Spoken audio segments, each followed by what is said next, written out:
Anda masih di Topik Petang. Pemirsa, kembali diaktifkannya PP nomor 10 tahun 1983 tentang perkawinan bagi pegawai negeri sipil menuai pro dan kontra masyarakat. Sebagian warga menolak campur tangan negara terhadap hal privat, sementara sebagian lainnya berdalih larangan poligami merupakan upaya untuk melindungi kaum perempuan. Nah, saat ini hadir bersama saya pasangan poligami, Ibu Gina Puspita dan Bapak Abdurrahman Effendi. Assalamualaikum, Pak. Dan Bu. Ibu, kalau boleh tahu, apa sih motivasi Ibu berpoligami dan mengizinkan Bapak berpoligami? Ya, Bismillah. Seperti mana Allah mengajar kita dari sejak bayi lagi, bayi dilahirkan, kemudian Allah katakan Allahu Akbar, diazankan dalam ajaran Islam. Jadi sebenarnya manusia lahir ke dunia ini adalah untuk membesarkan Allah, menjadikan Allah segalanya. Dan saya rasa poligami itu adalah salah satu cara untuk dapat mempermudah seseorang membesarkan Allah dan menjadikan Allah segalanya. Sejak kapan Ibu mengizinkan, bahkan katanya Ibu ikut meminangkan istri-istri kedua, ketiga, dan keempat bagi Pak Abdurrahman ini? Iya. Sejak kapan itu, Bu? Dia menikah yang pertama tahun 96. Istri kedua? Iya, jadi 5 tahun setelah perkawinan dengan saya. Apakah kesepakatan untuk Bapak berpoligami ini ada sebelum atau sesudah Bapak dan Ibu menikah? Sebelum. Jadi sudah disepakati demikian? Ya. Itu karena kami mempunyai visi dan misi yang sama lah tentang cita-cita pernikahan kan, untuk membesarkan Allah dan memperjuangkan Tuhan dalam segala sudut kehidupan. Poligami ini bukan soal menjalankan syariat aja, tapi ini masalah nafsu. Bagaimana tanggapan Bapak kalau ada orang berpendapat seperti itu, Pak? Saya pikir memang manusia ini ada unsur roh, ada nafsu, ada akal, ada fisik. Tetapi dalam poligami sebenarnya kalau kita fahami apa yang dimaksudkan oleh Rasulullah SAW, dia satu proses untuk mendidik manusia.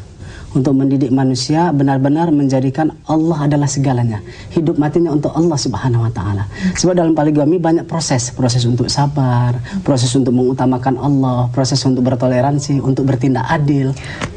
Jadi Bapak merasa bahwa selama ini sudah adil untuk berbagi kepada 4 istri yang ada di rumah ini? Yang adil tentu dia tidak merasa adil. Dan perlu kita paham, keadilan ini bukan keadilan konsep sama rasa sama rata. Keadilan ini adalah yaitu meletakkan sesuatu benda atau seorang istri atau siapapun dia pada tempatnya sesuai dengan syariat yang dihendaki oleh Allah Subhanahu Wa Taala. Tapi bukankah Pak dalam ayat Al-Quran juga dinyatakan bahwa untuk berpoligami itu ada syarat, seperti pada zaman Nabi ada perang dan sebagainya. Untuk itu turunlah ayat yang menyatakan bahwa mereka boleh berpoligami. Tapi dalam keadaan kita seperti ini yang sudah modern dan sebagainya, apakah masih perlu poligami? Inilah saya mau uraikan itu, bahwa sebenarnya dalam poligami banyak proses didikan untuk seorang pemimpin, untuk seorang suami, supaya dia betul-betul baik istri, supaya dia betul-betul mengutamakan Allah, sabar, redho. Kemudian bagi suami pula dia bagian bertindak adil terhadap istri-istri dia. Kalau dia tidak dapat bertindak adil terhadap istri-istri dia, bagaimana jaminan dia dapat bertindak adil terhadap masyarakat? Apa pendapat Bapak soal rencana pemerintah untuk memperluas PP nomor 10 tahun 83 yang nantinya akan melarang poligami? Saya pikir masalah bangsa Indonesia sekarang bukan masalah poligami. Ekonomi kita bermasalah, teknologi bermasalah, pendidikan bermasalah, kemasyarakatan bermasalah. Masalahnya bukan karena bahkan keluarga monogami yang bermasalah lebih banyak daripada keluarga poligami yang bermasalah. Coba dibuat statistik, saya yakin keluarga monogami bermasalah lebih banyak lagi. Jadi masalahnya sekarang ini karena kita sudah melupakan Allah dalam kehidupan kita. Padahal kita sudah janji hidup matiku ibadahku untuk Allah. Tetapi kita berekonomi, berteknologi, berpendidikan, kita sudah lupakan Allah. Jadi jangankan poligami, hal-hal lain pun bermasalah. Tapi ada yang mengatakan bahwa konsep poligami ini patriarkis. Dan makanya banyak negara yang mengembangkan konsep monogami.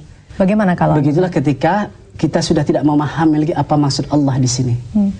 Sangat tidak benar apa yang dimaksudkan itu, karena begitu indahnya poligami ini sampai Rasulullah sendiri mengamalkan, para sahabat mengamalkan, bahkan disebut dalam kitab Da'bus Sholihin, tradisi orang soleh. Tapi karena kita sudah terlalu jauh daripada ajaran Islam yang dibawa oleh Rasulullah SAW, maka kita menganggap satu hal itu aneh. Baik, Ibu, kalau ada yang menyatakan bahwa monogami itu adalah untuk melindungi hak-hak perempuan, perasaan perempuan, apakah Ibu setuju dengan itu dan perlukah? Saya mungkin mau bicara yang lebih global dari itu.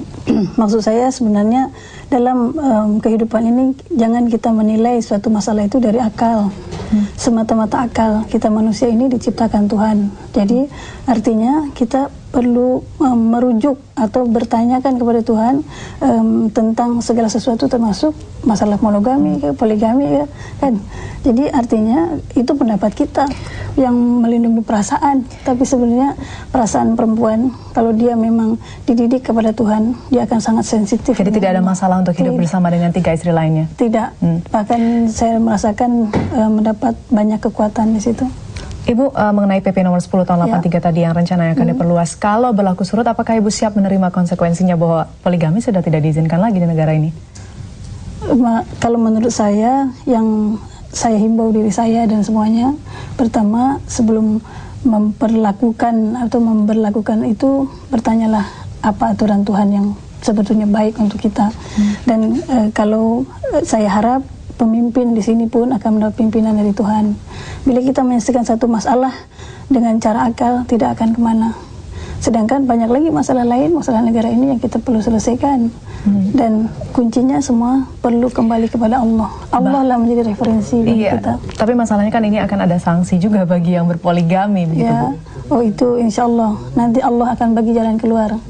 Baik, terima kasih Ibu Gina dan Bapak Abdurrahman atas kesediaannya berada di Antv sore ini. Dan pemirsa, jangan kemana-mana karena saat lagi kami masih punya informasi menarik lainnya untuk Anda, jadi tetap di Topik Petang.